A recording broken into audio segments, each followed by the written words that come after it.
তাকান এদিকে, সবাই তাকান, সবাই তাকান। আমরা এখন আখিরাতের ফিকির তৈরি করব।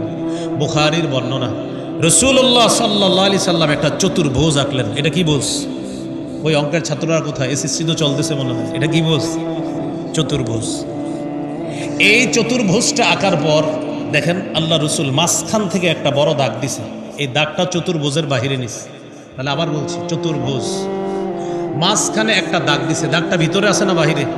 তাহলে চতুর্ভুজ থেকে একটা দাগ দিয়ে বাহিরে নিয়ে আসলেন।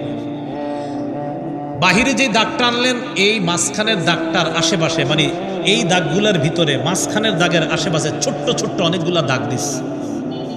এবার নবীজি বললেন, শোনো, এটা হলো মানুষ। বলেন, এটা হলো কি? মানুষ। আর এই চারপাশের যে দাগগুলা দেখলা, এটা মানুষের জীবন। বলেন, এটা কি? মানুষের জীবন। মাঝখানে যে ছোট্ট ছোট্ট দাগগুলা দিছি, এগুলো হলো বিপদ আপদ।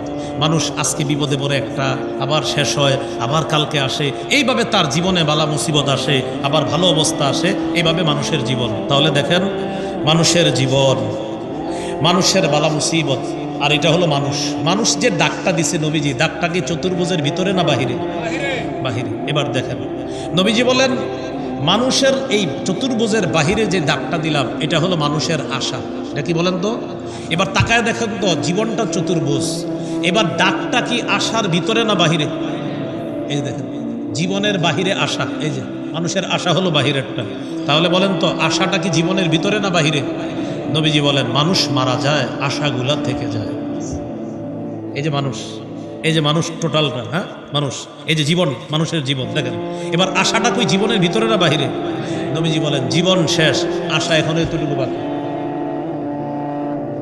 তাহলে রাসূল সাল্লাল্লাহু আলাইহি সাল্লাম বলেন যে মানুষ মারা যায়, আশাগুলা থেকে যায়।